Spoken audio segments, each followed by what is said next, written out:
Hey guys, welcome back to another episode of the Drive Talk podcast.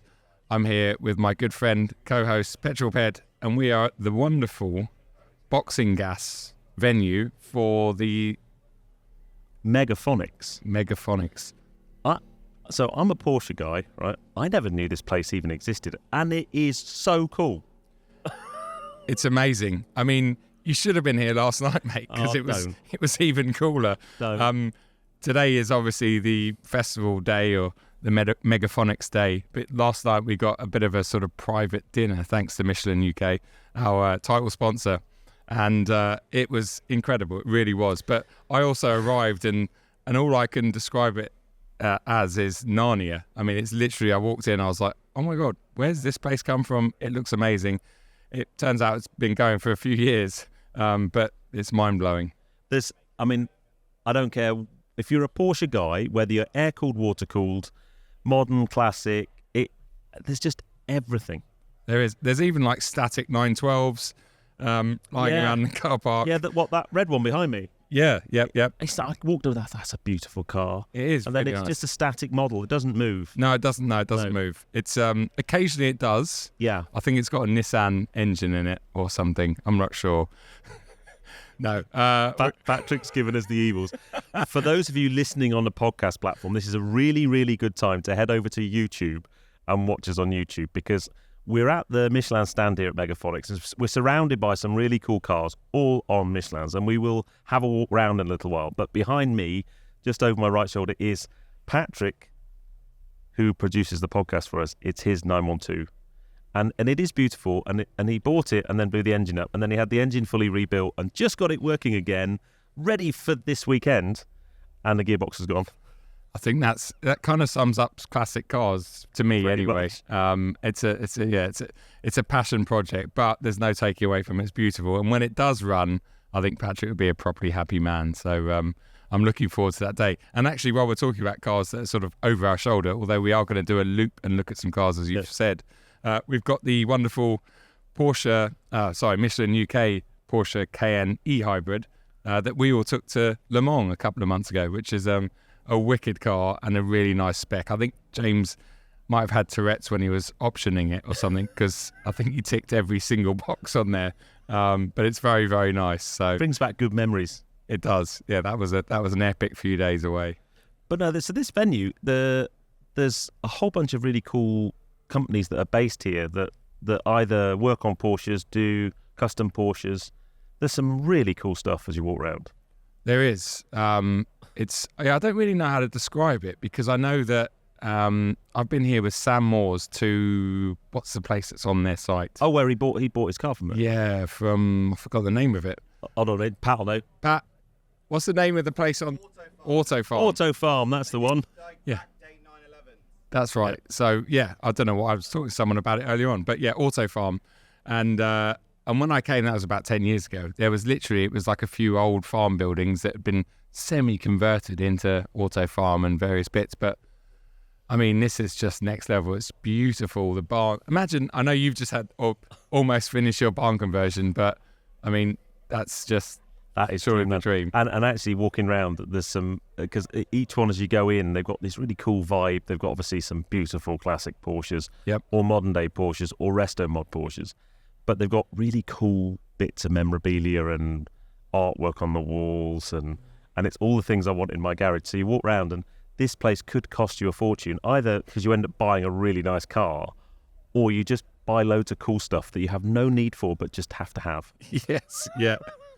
Yeah, so I can't urge anyone, and this is not a sales speech, but I can't urge anyone, high enough praise to come here for next year. Look out for it. I'm assuming it's going to be August sort of time again. But I live 20 minutes away from here, and I can't believe I'm kicking myself that I've never been here up until today. So keep an eye out for it, whether you're a Porsche owner or not. If you're not a Porsche owner like me, then you have to park a little bit further away. That needs to change, though. Well, yeah, one day I'll be part of the club. Hey, mate, should we have a catch up? Because although we saw each other last week at the MotoGP, which I'm still getting over, by the way. Yep. Oh, it was just awesome. And our MotoGP podcast hasn't gone out yet. I think it will be the next one to land after this one. So stay tuned for that one, because it's a really special episode with a really special guest. But we kind of talked all things MotoGP in that, so I won't steal my thunder too much. But just to say, it was an epic weekend. It was brilliant, wasn't it? I now get why you're obsessed with MotoGP. Yeah, I am a little bit obsessed. I've probably watched back those races about 3 times since then as well. Oh, really? Yeah, because like any live event, you're sort of there, and although you're there for the atmosphere and all the rest of it, you miss so much. So I always go home and just watch it all in detail again. I'm a bit of a nerd like that. But I guess that. Yeah. Now you alluded to something that you were at yesterday, and also what happened last night. Now, the original plan, because this is Sunday today, we're filming this, we were both invited to the Piston Heads annual service yesterday, and then there was a special meal here at Box and Gasser last night, which unfortunately I wasn't able to attend either. But don't worry, Joe was kind and thoughtful and didn't take the mickey too much, and didn't send me lots of pictures and videos of what I was missing last night. So thanks for that, mate. Yeah, no worries. No, but you know what? It made me happy to see you at home with tea and family. Because I think we both have lovely partners, and we both have a life outside of this world, believe it or not. And we're very fortunate we get a lot of awesome invites, but sometimes you've just got to say, no, I want to go and spend some time with my family. So I totally get that, but I only sent you that video clip last night because I was literally here going, oh my God, this is amazing. Who can I share it with? And that was good, because shortly after that, you were so drunk you wouldn't have been able to do the video. So no, I might have done a TikTok, but no, I don't think I did. No. How's your TikTok going, by the way? I've lost the interest. George, if you're watching this, I have lost a bit of interest in it. How many followers did you gain? Did you gain like hundreds of thousands since George gave us our lesson? I gained hundreds. That's it. Yeah, I gained 100. Did you? Yeah. Yeah. I don't know. I think even though it is a platform where, in my opinion, you can just throw up anything, for me that still means that I have to use my brain, and I don't have much capacity in here. And so if I'm doing, is surprising, because it's huge head. There's plenty of space in there for capacity. This is true. So I don't know. Maybe I'll pick it up at another date and actually focus on it more through the winter months when I'm less busy. But let's see. Yeah, I'm still waiting for a video to go viral. It's not happened. No, not happened yet. Anyway, let's go back to, so you're at Bicester for Piston Heads. Yes. But I want you to talk to us about the Cashmere Pat. Yes, well, the Cashmere Pat, by the time by the way, it's very important when you say Cashmere Pat, you do have to do the silly voice. You have to do the petrol ped voice, yeah. Yes. Yeah, so make sure you get that right. Oh, yes, it's petrol ped here, my Cashmere Pat. Oh. So the Cashmere Pat, so by the time you watch this or listen to it, it would have hopefully already sold and be with a happy new owner. But at time of recording, so yesterday, let's rewind about a week, because a lot's happened with that car. There will be an update video on my YouTube channel as well. Is that the one that's uploading down there on your laptop right now? Yes, that is the one down there, 76%. Where I go over what's sort of been done to the car since I've been back with it. And let's rewind about 2 weeks. I took the car because, again, it's all Michelin UK. I've got some fantastic partners. Box and Gasser, one of them, and many others, as we've talked about a lot on the pod. One of their partners happens to be Topaz Detailing in London, as you know very well, because you've taken your Mini down there not so long ago. Yeah. And they had words with them and mentioned that the Passat was going to get auctioned off to charity, because I missed a bit. Michelin UK agreed to buy the car off me, providing I auctioned it off to a charity of my choice. Can I just jump in there? In case someone's listening and they've been living under a rock, the importance of the Passat is you drove it from Africa to London on 1 tank of fuel. Yes. Video on your channel. So if you are new to the podcast, it's well worth going and watching that video first. But that's the car we're talking about here, a $2,500 Passat that went from Africa to London on 1 tank of fuel. Yeah, that's it. Yeah, apologies. So, it's an epic car. It's got a great story behind it, but it was pretty grubby. It was 13 years old. And when Michelin agreed to, or suggested that they were going to buy it off me rather than me just putting it up for sale somewhere, and it was going to charity, then Topaz got involved because it's a great cause. So Topaz gave it a stage 3 detail, which wow. I mean, I can't imagine they've done a stage 3 detail on anything less than about a Carrera GT in the past. But you know, the my Mini. Did your Mini have it? Oh, okay. Well, there you go. Yeah. So I left it with him for about a week, and went back a couple of days ago to pick it up. Completely transformed. The car is just ridiculous, as you've experienced, I'm sure, with your Mini. Inside and out, the engine bay, you could eat your dinner out of it. It's just absolutely stunning. So we know it runs well thanks to Elite Garages, and thanks to the fact we put 4,000 miles on it, and it's been really good. Now it looks incredible. And then that brings us to yesterday. So Piston Heads had their annual service. I'm very forgetful this morning. I know. Yeah. I didn't sleep much last night because I was editing. No, because you were drunk. Well, I might have had a couple of beers. We had a really good designated driver over there, Patrick, which meant I could have a few beers. Anyway, so Piston Heads then agreed to auction it, put it on their auction platform on pistonheads.com, and not only just put it on there with a few average pictures and a bit of a write-up, they did an incredible write-up and story. They basically relived what we did. Look at that GT4 RS. Oh. That is absolutely stunning. Oh my goodness, that is so nice. Oh. Yeah, he gets a clap of the day. Drivers well happy with that one. Oh, that is just, and then there's GT4 and there's another GT4 and there's another GT4 and there's another GT3 RS. Oh. It's crazy. Anyway, I'm going off subject. Great day down there. Again, something you should keep an eye out for. Really good day out. Loads of different cars, not just Porsches there. And Patrick and I went up on stage with it and talked to Cameron, who works at Piston Heads, about our journey in front of a really nice crowd.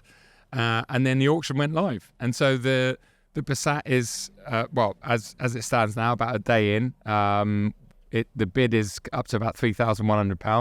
There's been 15 different bidders. And there's still a week to go. So it's really exciting. And I really hope it makes over £5,000.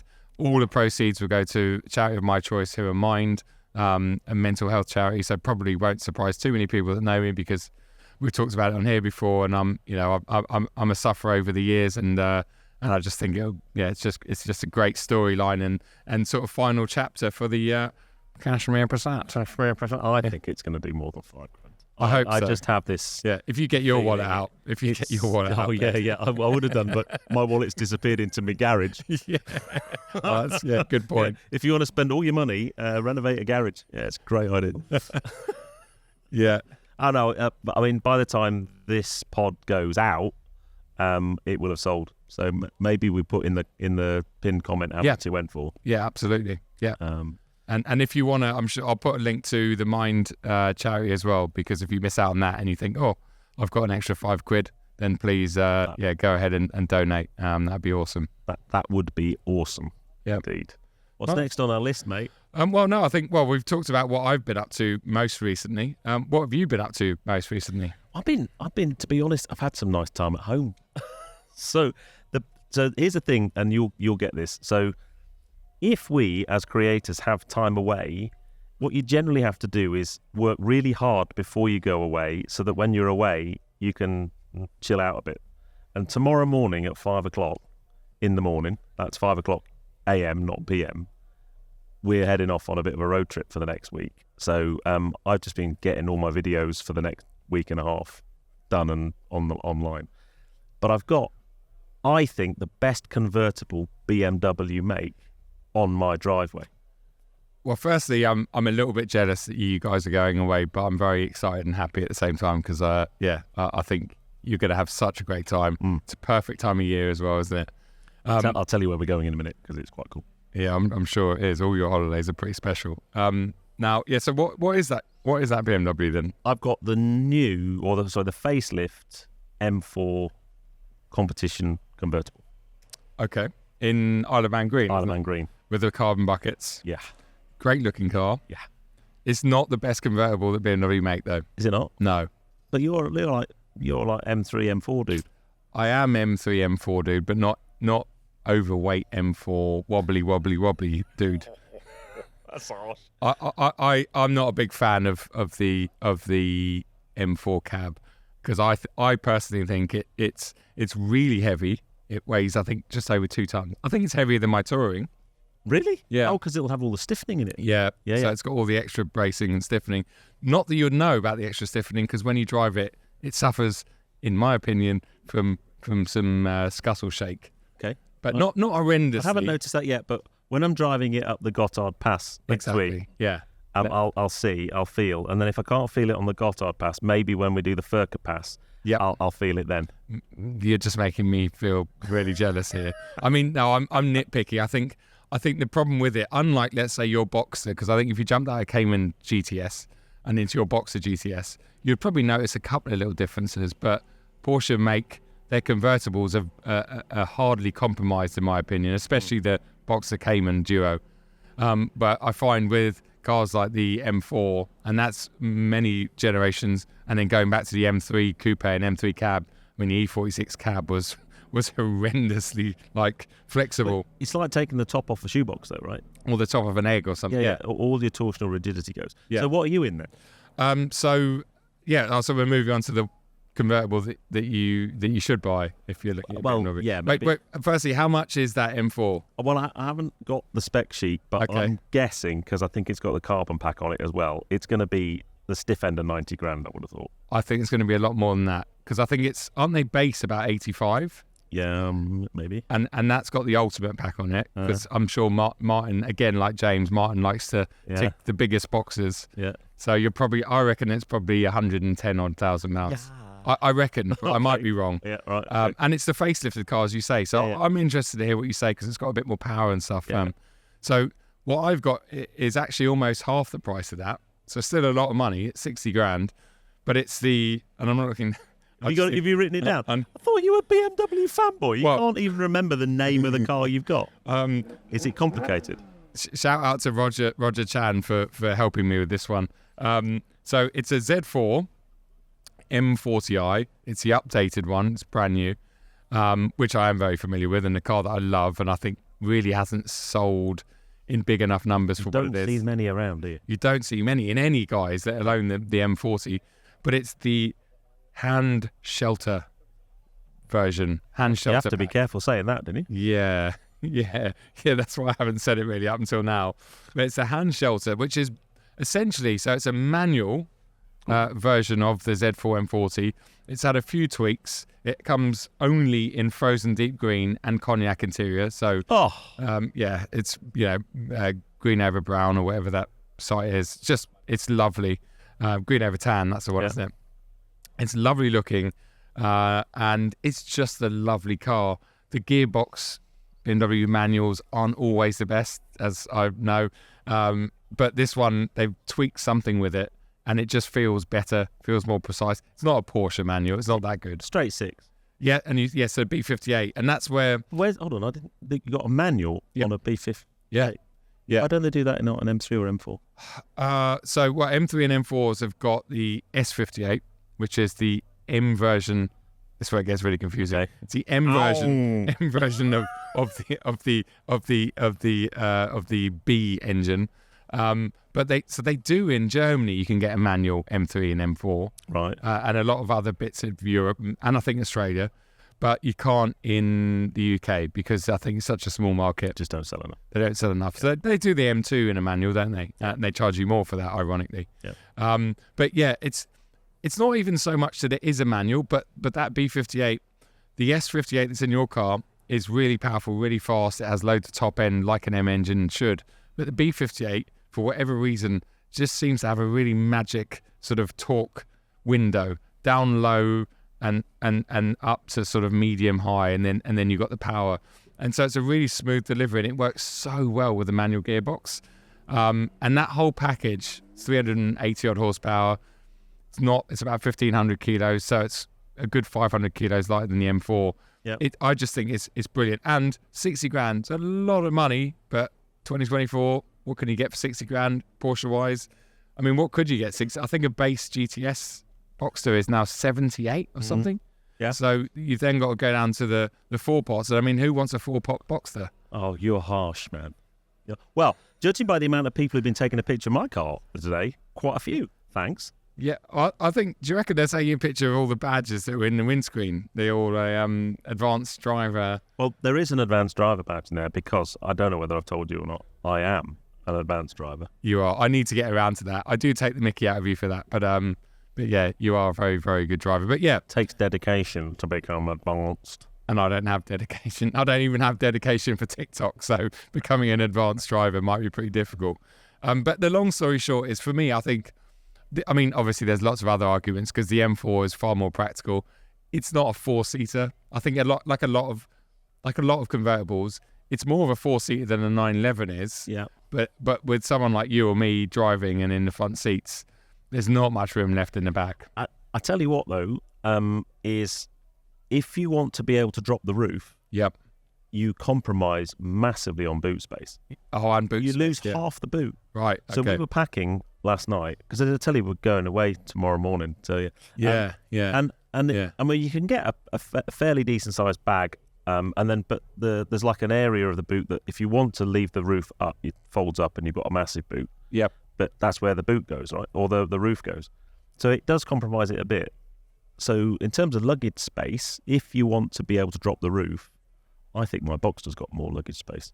Oh, that's interesting. Oh, if you ignore the seats, yeah, because obviously you can put bags in the seats. Yeah. But you've just got the rear boot. I'm pretty sure I could probably get more in my Boxster. See, that's interesting. Because you're going on a road trip in a Boxster soon too. I am. I'm really looking forward to that. Boxster, basically the same as yours, but 4 litre 6-cylinder. So where are you going to go? We don't know yet. I know. That's so Joe. I know. I was talking to someone over dinner. Did I mention that we came here last night? Yeah. I was talking to someone over dinner last night, and he was like me. He's going on a road trip through the Alps, and in about a week's time, he's like, I haven't booked anything, apart from his Eurotunnel. And I think I've done that in the past, and last year I did it when I went on the motorbike trip because the weather was looking a bit iffy in the Alps, and so. The thing is, the difference is you're going now, middle of August, everything's booked up. It's a busy time of year. When we're going in the first week of October, so it's a lot quieter, so you can kind of afford to do that. And I think why we'll do that is, if the Alps is looking like it's snowing or just constant rain, then maybe we'll avoid the Alps or whatever, So we've still not got 2 nights booked. So we're doing... okay. We're going to Munich to see Adele. Oh, wow. That's cool. Adele. And then we're going to come back through Austria, Switzerland, so Furka Gotthard Pass. Yep. And then back through France. So we've still got a couple of nights where we haven't found anywhere. Mate, that's amazing. Be good. And just talking of that, the tyres. What tyres is the M4 on? It's on Mitch's, mate. It is. I only asked that because I saw you post about it yesterday. Yeah. When it arrived, I'm like, oh, excellent. Yeah. It's on Pilot Sport 4S's. Yeah. Nice. And I thought it would be quite a good. Before we head out on foot and we start wandering around, I thought it would be quite good to talk about because it's something I get asked about a lot. I'm sure you get asked about a lot. Mm-hmm. And I know someone like our good mutual friend Jonathan Benson probably gets asked about a lot is what are these Mark tyres? Because we've got some sort of branding behind us from Michelin talking about the N mark on a Michelin tyre. Yep. And although neither of us are experts on that, in fact, we do have a real expert here, Brian, who's catching up on some sleep down there by the looks of things. Oh, there he is. No, Brian's amazing. He is, I'd say he's even more of a tyre nerd than someone like Jonathan Benson, well, especially in the Michelin circle because he works for Michelin. Yeah. But what makes an OEM stamp so special on a tyre? So let's use an N mark tyre for Porsche, for example. Now, a lot of people might just think it's a Porsche tax because you tend to pay a little bit more for something that's got an M mark on it, or if it's a BMW tyre, it's a star mark. And when you go online, you do tend to pay a little bit more. In forums, it's like, a couple of Porsche forums, people are like, oh, it's just a waste of time. Yep. And then you talk to actually the guys at Michelin and you find out how much extra work goes into the development to get that rating, whether it's N for Porsche or a star for BMW or whatever it might be. Yeah, I mean, it's because you got to think about it. Like a 911 is a rear-engine car, usually rear-wheel driven, with a load of weight over its arse. It's a car that never should have. I can't remember what they've always said. It's a car that never should have worked. Right? They've always tried to perfect a a recipe that just shouldn't really work, but obviously they do work very well, and they're the best sports cars in the world, I think. But as with any car on the road, whether it's your, Hyundai i10 that you take to the shops and back, or your GT3 RS, tyres are the most important thing because it's what connects the car to the road. And when you scale that up to something like a GT3 or a GT3 RS, some of the cars we're surrounded by here, they've got lots of power and lots of performance. Obviously, that tyre then becomes much more of a priority and something that really sort of takes over in terms of handling and all of that. And I think when you're developing a tyre for a specific car, be it a 911 that has a slightly peculiar weight balance and the way it puts its traction down, and the way older 911s also, and newer ones to a certain extent, maybe not with the double wishbone, but they tend to understeer and have a bit of a floaty front end. So Michelin work with Porsche to basically make all of that come together and work much better. And it also means that they perform better in all weather, they handle better, they tend to last better as well because of the different compounds on like a 4S. So it's designed to deal with whatever the 911 puts to it. And that's not to say a base 4S is a bad tyre, but a base 4S has got to be designed for a sort of broader spectrum. Yeah, broader spectrum of cars. So when you start, and I know actually talking of Benson again, I have to plug this video because he did it a couple of years ago with a BMW Star-marked 4S against a regular 4S. And the differences in most areas were like really measurable. Apart from wet weather, I think wet weather there was next to nothing between them two. But it's really interesting, and I think next time you're looking at getting a Michelin tyre, honestly, yes, it might cost a little bit more to get that Star marked or N marked tyre, but you've got to remember the amount of money and development time that's gone into making that tyre that bit better for your specific model and car. I think the danger people fall into, and I'm only finding this out because I think we talked about it in the last pod. I went to Myra a few weeks ago and did some basic tyre, I'm going to call tyre testing because that's Jonathan's job, tyre demonstrations, and did the video, and the video's done really, really well. And there were two things: underinflated tyres, and whether you put new tyres front or rear. And the fascinating thing in the comments is there are so many people in the comments that have either it's hearsay that's driving what they think, or they just think they know better. And it's very easy to say, you're wrong or whatever. My answer is, the more I learn about what Michelin do in terms of research, development, testing, it's immense. And then you look at the stuff from the MotoGP or from Le Mans, that trickled down from motorsport technology. We've got a beautiful GT4 RS, which we'll have a look at in a minute, on Cup 2s. And you look at that's effectively a racing tyre from 5 years ago on that car.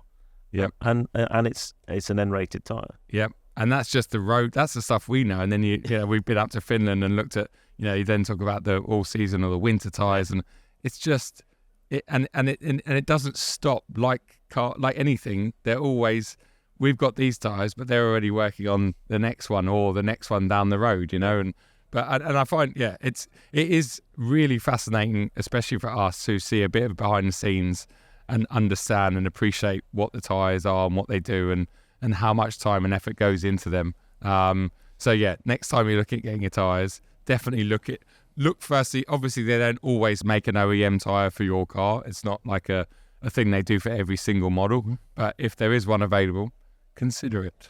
Yeah, and I mean there's a warranty conversation as well, in terms of some brands will only warranty a car if they've got OEM or Star marked, N marked. I think some brands N marked. You mean Porsche? No.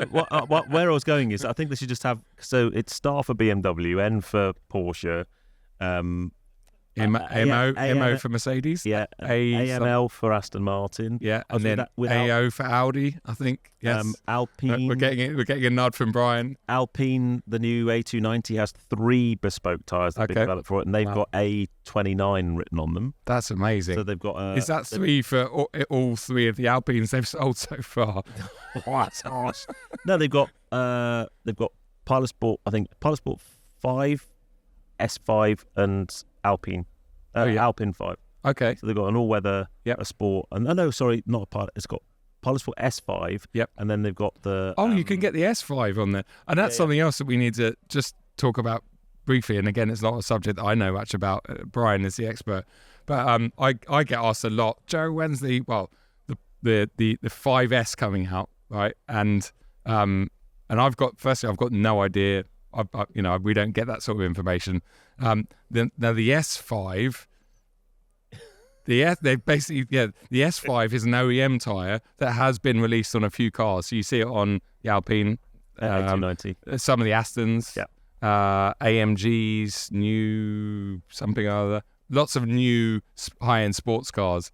But as far as that goes, I don't know anything more than that. So for me, the go-to ultra high performance all-round tyre is the PS4S. Yeah. And that's still, as far as I'm concerned, one off the shelf that you can get, the sort of flagship. But anyway, I'm not going to bury myself anymore because I don't know really what I'm talking about. So all I say, I mean, we're sponsored by Michelin.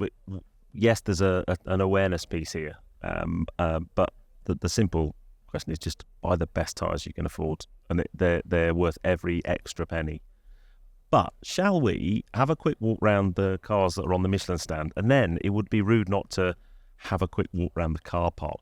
Because there's some amazing static displays here, but the car park is absolutely next level. It is. I think we should. Let's go for a walk, man. Right then, I guess we'll start with the brightest car here, Ed. It's mega, isn't it?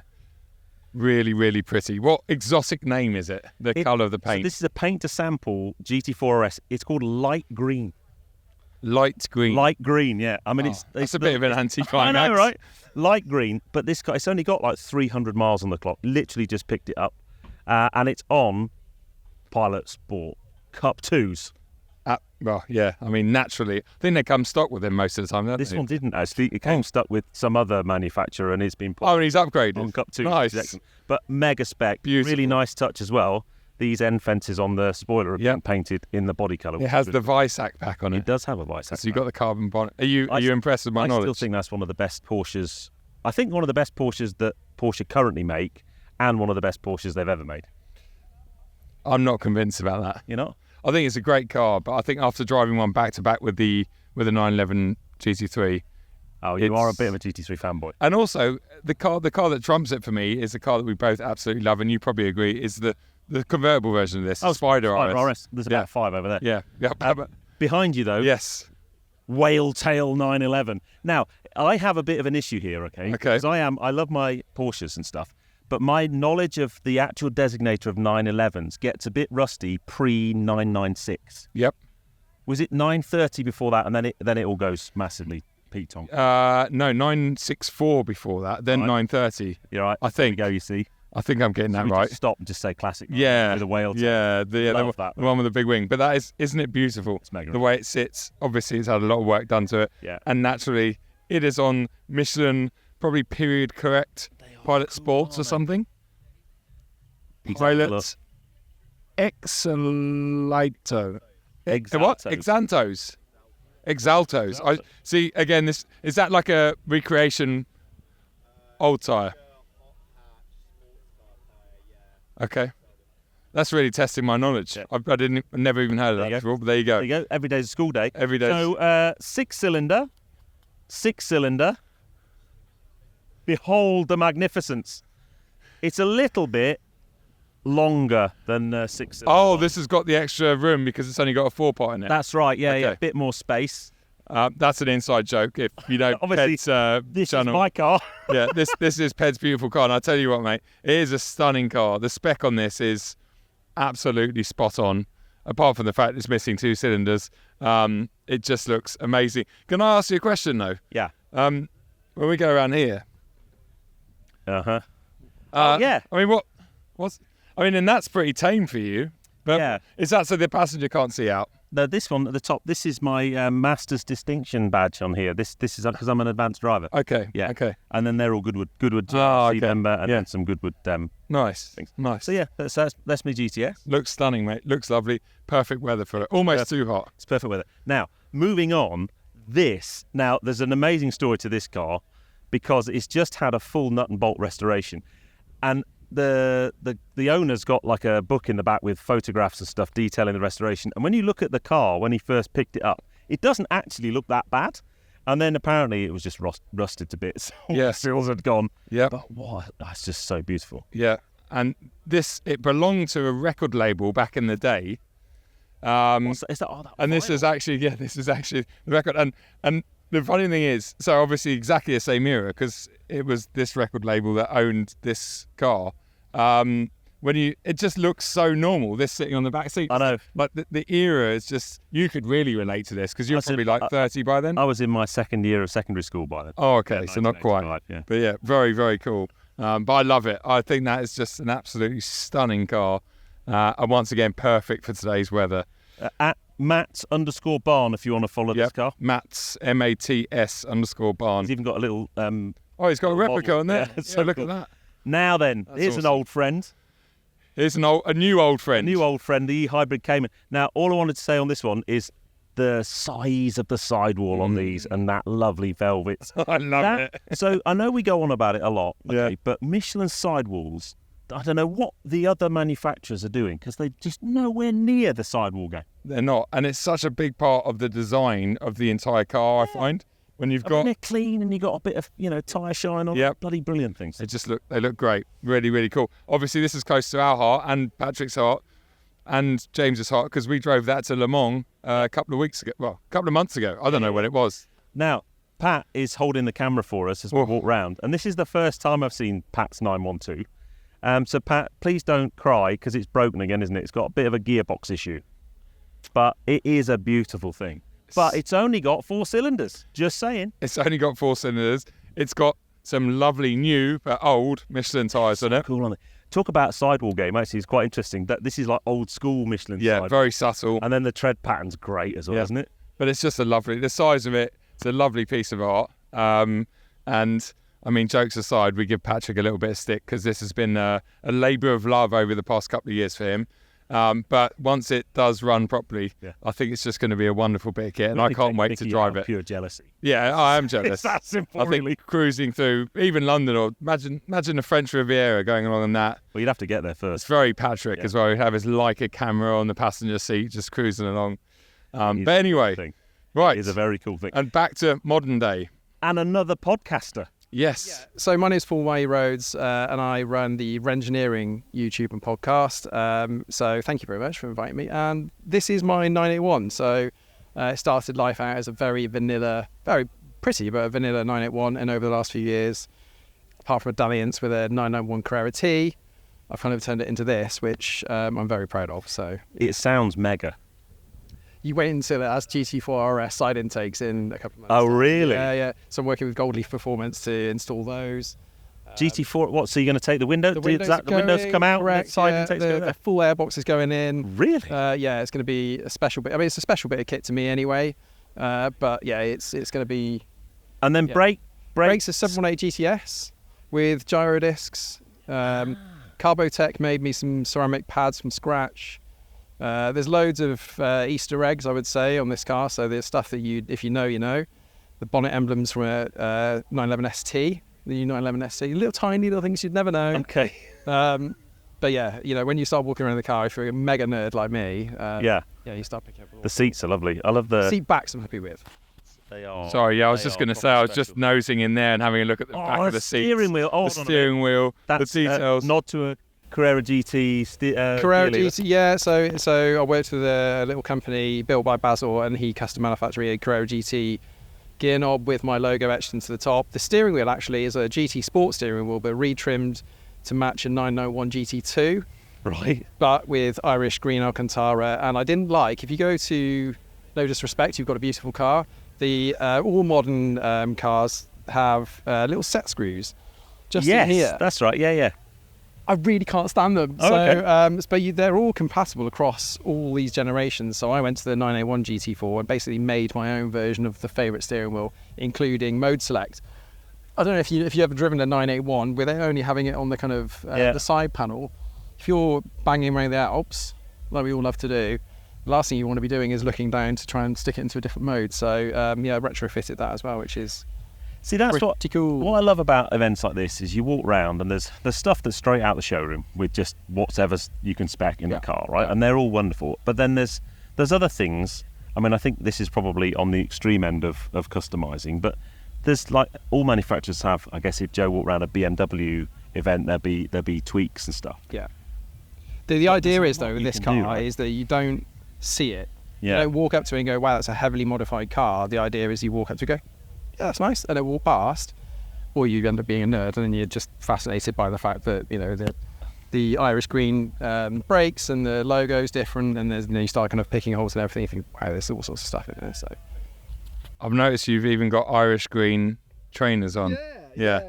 Do they come as part of the package? If you buy one of me, yeah. Oh, perfect. Okay. And Ped, yeah. Oh no, here we go. Oh, as we're talking about shoes, Ped's got his clown shoes on again, and well, actually, let's have a vote in the comments below. Do we like the Panottis? Do we like the Irish green Adidas, specials, and or the clown shoes? Let us know in the comments below. Okay. And if you want to check, I'm assuming that's your Instagram handle there. Engineering UK for Instagram. Yep. Engineering for all the podcasts and all streaming services. Yeah, so at Engineering. At Engineering. So check it out because, as you say, it's maybe on the first look it's just a Boxer with some gold wheels, but as you get closer, there's just so many details, and it's a lovely, lovely bit of kit. So appreciate your time. Cool. Thank you very much. Now I'll enjoy the rest of the day. Now, question: there's a Carrera GT gear knob there. If only we had a Carrera GT to go and look at. Have you seen any? I don't know. I mean, they're rare. There's a couple around. Do you think? Should we go and see if we can find one? I reckon if you unscrew it, you can probably stick that in your pocket and no one will notice. Yeah. Should we go and see if we can find a Carrera GT? Absolutely. Let's go and find them. I spy Carrera GT. And another one. There's another one. So these things. And another one. And to be fair, there was actually 4 here earlier on. Can you imagine, though, if you turned up to an event like this in a Carrera GT, which, let's face it, is one of the rarest, most sought-after, most valuable Porsches there are, and there were 3 other ones? Yeah, it's a bit common. Well, when we came in here, and I don't want to bring it up again, but when we came in here for dinner last night, we followed a Carrera GT in, and there was already 3 parked here. And I said to James jokingly, wow, common as muck. Like, honestly, last night they were actually the most common Porsche model on display. But I mean, look at it. And I remember there was a time when there was probably 15 of these on Auto Trader for about 170 grand. Yeah. And then people decided that they were a really good car, and they're very special. The Paul Walker incident, I think, seemed to bump the values of them a lot back in the day. Which is bizarre, isn't it? It is. I mean, that obviously now we've got 10 cylinders, not 4, which is, one of the best sounding engines of all time. Absolutely. I've never driven one, but the clutch on them is quite tricky. Apparently the pull away technique is you basically just let it on engine tick over, pull itself away until it gets some speed and then accelerate away. Okay. Blow the clutch really easily. So opposite to like a sequential where you've got to really over rev it. Yeah. To do that, you blow the clutch on them, and the clutch is like because they've got a super tiny clutch. The clutch is like, let's not talk about it. Locks on it though. I know. It's an immense thing. Beautiful. So then you go, okay, what's your favourite spec? Yeah. That's particularly nice with that kind of dark, kind of chocolate-coloured interior. Yep. Is that like a GT Silvery? No, it's like it's a bit darker than that, isn't it? Yeah. It's a beautiful thing. Yep.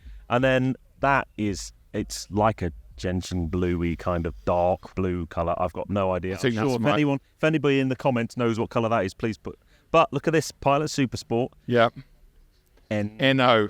I wonder what they cost, because the development and the fact that they must be in such low numbers, I can imagine. I can give you an idea on that. Can you? Yeah, they're about 10 grand a set. So we were talking about it before. But again, just demonstrating how important the tyre is, especially for a car like this, because they're renowned for being a little bit tail happy and snappy.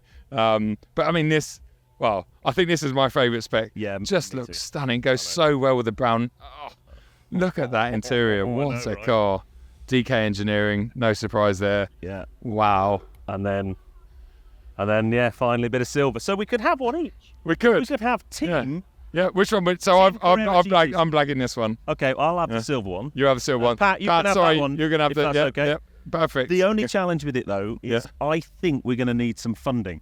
Because my tummy rub guess of the combined value of these 3 cars, I'm going to say 4.5 million quid. Yeah, I would say 4.5, 5 million. about $1.5 million each, aren't they? And probably 100 odd grand a year to keep serviced and maintained and all the rest of it. But anyway, can we go and find a cheaper? Should we go inside and have a look, see if we can find some cheaper ones? Yeah, I think we should. I think we should wander along this road because as cars are coming out. Yeah, people are pouring out really quickly. Which is a good thing, but it's also a bad thing because we don't want to miss too much. The one thing, though, if you'd rocked up to this event in your £1.5 million Porsche and they parked you next to the toilets, you'd be well gutted, wouldn't you? Yes, unless you really needed a pee when you parked it up. This is very true. Yeah. So the cool thing about the Megaphonics site is they've split the cars. Sorry, how should we walk, Pat? Yeah, so just do that one again. So the cool thing about the Megaphonics site is they've split the cars into water-cooled and air-cooled. So all the air-cooled stuff is over there, and that's where my knowledge definitely starts to fall over. Yep. Although they did have a flat-nose cabriolet, you know, the flat nose with the pop-up headlights. Yes, yeah. With a big whale tail on the back. And it's funny, when I was younger, I really did not like that car, but now as I get older, I think it's really special. I didn't like the older 911s at all, and then I think it's just an age thing, right? You just start to like them. Yep. And they've got quite a lot of sort of the 2.7 RS style replicas, whether that's original ones, resto mod ones. Yep. I think the challenge is I don't know what an original one is and what a resto mod one is. No, that's above my head as well. But you walk around and there's just so many cool owners, so many beautiful cars. And then what's really cool is you've got everything like that, which is a really early Boxster. Yeah, really early Boxster on German plates, left-hand drive. Look at that. Very cool. Very nice. Yep. Where are we going to go? Should we go over into the Box and Gas I think building? We should head over there. Let's head over that way. Pat's doing an amazing job of walking backwards. He is, yeah. And strangely, there was a constant flow of traffic coming through before. I know. Now we started this, there's not many cars. It's called Sod's Law. Yeah. But there are some beauty. Now, there we go. So the old kind of speedster style. Yep. I always call it Kelly McGillis cars from Top Gun. Aren't they absolutely Top Gun. They're stunning? so cool, aren't they? The speedster. Oh, nice 996 Really, turbo. really beautiful. Very nice. Oh, I don't think he's running cats in that. You know. No. And look at this jacked up cat. Oh, okay. There we go. So talking about Top Gun, that's very Charlie, call sign Charlie from Top Gun. This is a bit of Dakar coming down here, an early KM. So this is becoming a real trend. Real thing. Yeah, it's a real thing now. In the States and everywhere else. That is very, very cool. Hey, Super cool. going? Super cool. Oh, I mean, when I drove the Trans-Siberia at Festival of Speed last year, so this is one of the buildings now at Box and Gas, and it's just I wish I had like a calculator with the combined values of all the cars we can see, because I have a feeling it would be quite scary. It'd need to be a really long calculator because the figure would be quite. Those Carrera GTs are worth a lot. But just look at those over there. I know. They're absolutely beautiful. So right, let's go in here because this is a world of loveliness. Wow. Oh. Well, firstly, it's nice and cool in here. Welcome to Porsche Dreamland. Yeah. Now he's going to do terrible things for your exposure. But yeah, just now, this is where my Porsche knowledge is going to be exposed very, very quickly. Yep. Because there's some beautiful stuff.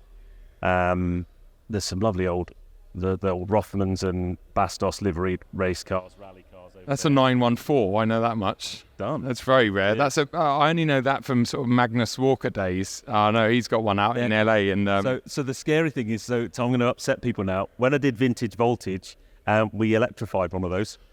Moggy used to rally them, and we electrified one. I think everyone's just tuned out. Have they just? We actually took the engine out, put motor in it. Yeah, I know, right? Well, we did a speedster as well, to be fair, but it was a replica. It's on lovely. Oh, look at the Michelin period correct tyres. So many cars. I mean, this whole yes, the event sponsored by Michelin. Yeah. The amount of cars that genuinely are on this Michelin's is unbelievable. Yeah. And then you come back to some of the really early stuff here, and you look at the side profile of that in front, and then you think about what a 911 looks like now. Yep. It's not changed a great deal. It's not. How beautiful is that? And the aero for the day back in the day. I haven't got my glasses on now. I'm gonna. This is a 356 1951. Wow. Is that before you were born? Do you know what? I knew you were going to say that. So disrespectful. Oh, respect your elders, my friend. I should. Yeah, I'm sorry about that, Fed. And then, here we go. Bit of race car. Oh, this is what Patrick was dribbling over yesterday. What is that? 906 from 1966. That is proper. Absolutely proper. This is like very much like, and I said this to Patrick last time when we were in here, this is like the Porsche Museum in Stuttgart in many ways. Oh, so you were here last night? Yeah, told me that. Yeah, we were here last night, but there was a couple of changes. The sun was sitting over there, so you had this amazing light coming through and lighting up all the cars, almost like they'd done it on purpose.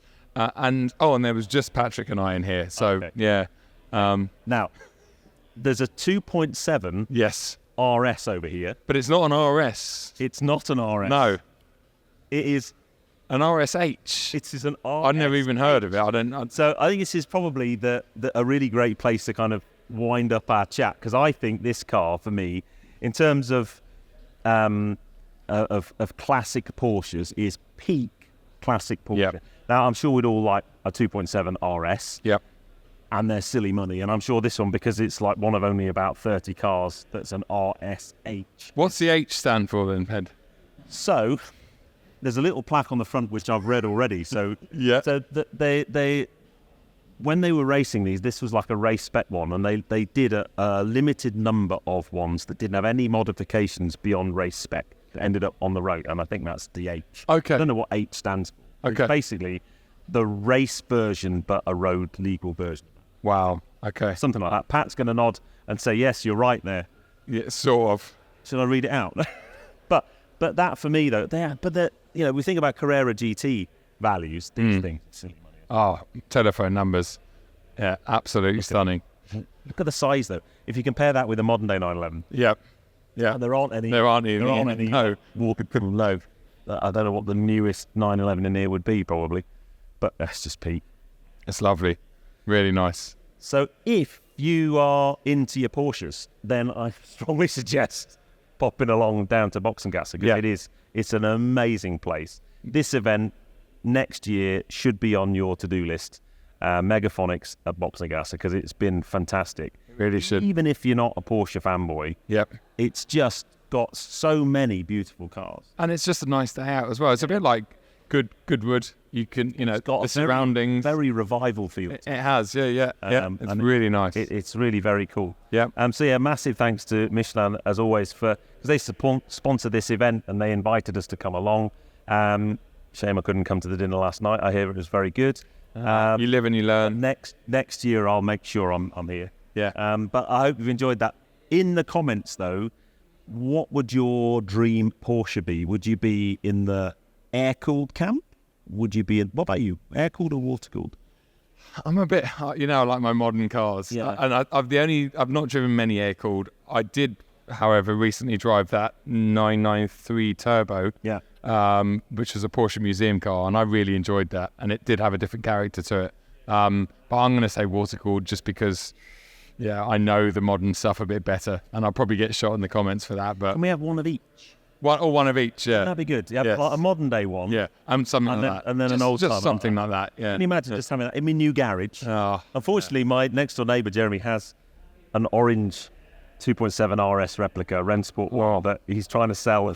I'm trying not to buy. Yes. But yeah, one of them for like just special occasions. Yep. And then a water-cooled one for your drive tours and those types. Yeah, sounds like a good plan. Yeah. That'd be very nice. Would be. Anyway, guys, I hope you enjoyed that one. Make sure you give us a subscribe and like and follow us on all the various social media platforms, Facebook and Instagram, because that's how we grow as a channel. And join us on the next episode, because we've got a very special guest. We're at the MotoGP at Silverstone, and it's a great episode. It's a funny episode. It's really funny. Because you and I actually have a couple of beers as well during it. So yeah, a bit like you did last night. Yes, exactly. Yeah, there's some amazing TikTok videos of him last night. Anyway, he's now. See you guys. Thanks for tuning in.